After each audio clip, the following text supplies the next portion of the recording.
Arsenal are exploring a deal for Vinicius Jr. I actually can't believe what I just said. Firstly, as you can tell, uh, a different camera, a different mic, a different setup. So if the camera shakes or something, that's because I'm using my laptop. So please just ignore that. But I think, I wasn't planning on recording anything. I wasn't planning on making a video about any news, even if Bruno G was sealed, for example, which was as I was expecting shortly until I got home tomorrow. But this is the type of deal that you ignore all of that for. This is the type of deal that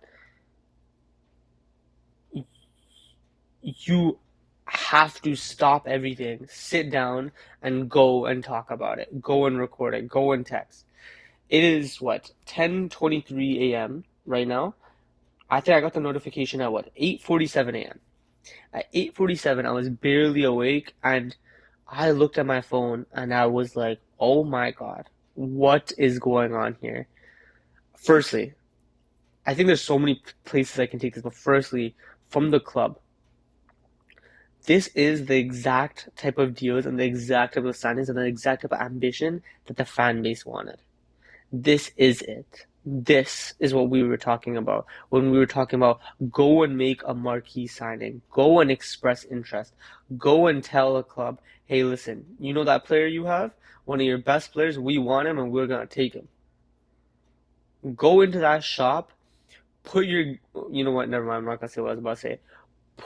Go in that shop, take their lunch money, take their chips, take their best pop, and go home, leave. That is ideally what we should do as Premier League winners and Champions League finalists. We were this close to winning a Champions League. What everyone wanted the club to do, the fan base wanted the club to do, was show that ambition to go to the next step. And this is it. I have, secondly, before I even talk about Vinicius, I am so grateful to Mikel Arteta to taking us to this position where I can look at one of the top five players in the world and maybe our worst top 10 in the world and say that we're interested in signing him. And, reports are coming out that if he moves to any club, it will be to us. That is something that I can only be grateful for. And I really have to appreciate Mikel Arteta for what he's done to bring us to this position. But thirdly, for Vinicius Jr. and for us, this is insane. Firstly, Arsenal were this close to winning a Champions League with four players either half fit or on the bench that usually start for us in our best team. Calafiori, Timber, Saka, Rice. There might even be more. Kai Havertz just came back from injury. There might even be more. Players that Saliba. So that might be six of our ideal starting 11 that we know that Mikel Arteta would pick. Half fit or not fit to start. And we made a Champions League final and was 2 or 3 kicks away from winning it. You add Vinicius Jr. to this team. I don't care if you don't make any signings. Screw the right back. Screw the center back. I don't care who you play there. Screw the striker. Play Gyökeres. I hate Gyökeres. This is probably not hate. That's a little expressive, but probably my least favorite Arsenal player in years. And I don't care. You can start him every goddamn game if we have signed Vinicius on the left. I do not care.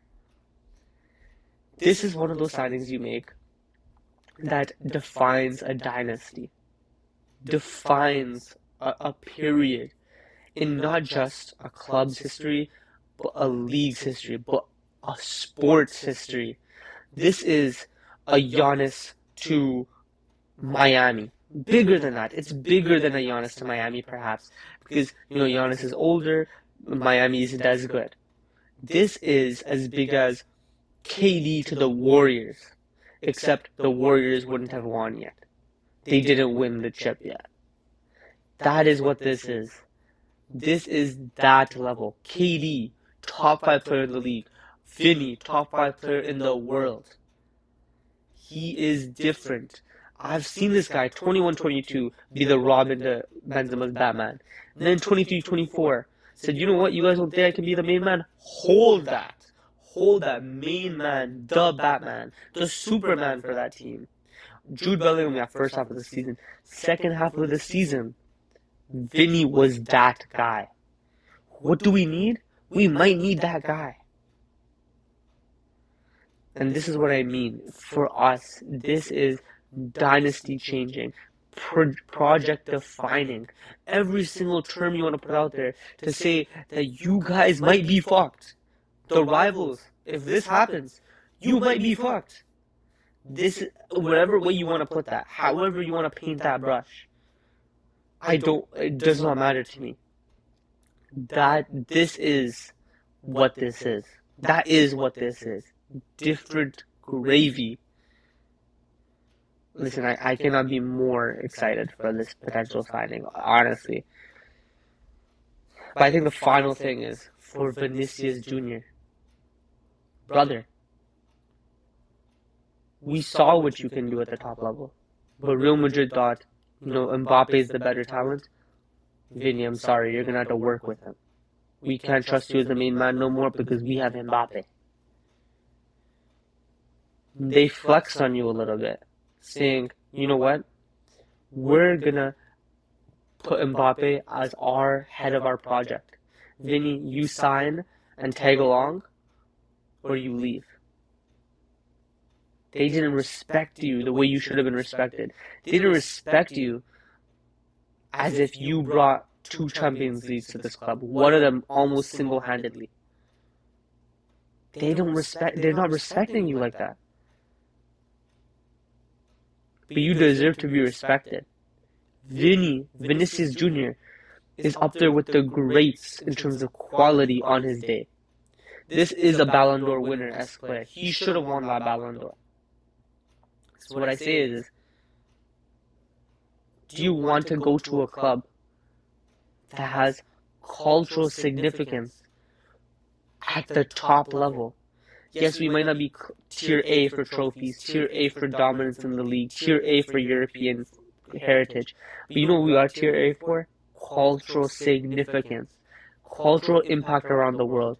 You go to any World Cup game, look at the crowd, you'll see at least a few Arsenal jerseys. I was in Toronto. You see Arsenal, you see United, you see Barca, you see Real Madrid. That is cultural heritage. Cultural heritage. Brother, we are at tier A when it comes to cultural significance in this game. You, my friend, come to us and win that club the first Champions League trophy and start a dynasty. Do you know what you are? You're remembered as an icon. You're remembered at a level that you are not remembered at now. Right now, you're a big part of 2 Champions Leagues for Real Madrid, and you're going to go down as probably a great. But are you the same level you can be? Are you one of the Brazil's best ever players? Not yet. Not yet. And yeah, that might be because of your performances for Brazil, but it's more than that also. Are you at that level where people will put you in all-time left-winger debates and choose you? Would people say you over Hazard right now? Would people say Vinny over Hazard? Would people say Vinny over, I don't know, Ribéry? I'm not sure. I'm not sure. I probably would, but I'm not sure. But you come to us and win us a Champions League, go back-to-back in the Prem. Do you know what that would mean for your legacy, let alone ours? Brother, you will be remembered. You will be respected. Brother, I am telling you now, we saw people are, talking about Gyökeres and not letting him leave because of the sales, because of the shirt sales. You think that's big? If Vinicius Jr. comes to this club, we are about to see shirt sales like we've never seen before. I will go and I will buy every single Arsenal jersey this season with Vinny on the back. Every single one. Anyone that comes out, anyone that has come out, anyone that will come out. It does not matter to me. All of them will be purchased. I don't think the impact of this signing cannot be underestimated. I don't think people should underestimate how big this signing could be for him, for us, for this sport. let me come back down to earth a little bit and say it is probably unlikely to happen. It takes Diamande probably going to Real Madrid, and more than that, it probably takes Vini to accept a pay package that might be a little bit less than what he wanted. But if he comes to us, this is a moment in the sport where everyone will sit down and watch. You know those guys Harshan? That guy Harshan, those Chelsea fans saying food chain, food chain. If we get Vinicius Jr., bring that food chain to the table. I will snap it and I will execute you for that food chain. This is not food chain. If we get Vinicius Jr., while you got Brendan Rodgers, Morgan Rodgers, Brendan Rodgers, I don't care who it is. Doesn't matter what Rodgers it is. It could be Louis Rodgers, Stuart Rodgers. It doesn't matter. If we bring Vinicius Jr. to the table, for I don't care what fee, 150, 175, 125, it doesn't matter. I don't care if he has 1 year left on his deal. At any fee, we bring Vinicius Jr. and you're bringing Morgan Rodgers. Brother, who even are you? This isn't the same level. I'm telling them, rival fans, if we sign this guy, it's not likely to happen. If we sign this guy, you are finished. Finished. Oh my God, this is one of those signings. Go sign Bruno G, because that doesn't depend on this deal. Then I don't care what other signing you make. Sign Vinicius Jr. if you can. If you can sign Vinicius Jr. and you bring me Bruno G, do not do anything else for the next 2 seasons. I don't give a damn. Re-sign Mikel Arteta to his contract, and we are going for it all. This is one of those signings. I don't care what fee it takes, what wages it takes. I don't care who you execute for this to happen. I don't care what you have to do for this deal. As long as it's not Saliba related, as long as it's not Declan Rice related, as long as you're not giving away one of our best players in return. Do that deal. And we will be set at heights that I've never seen before. Take care.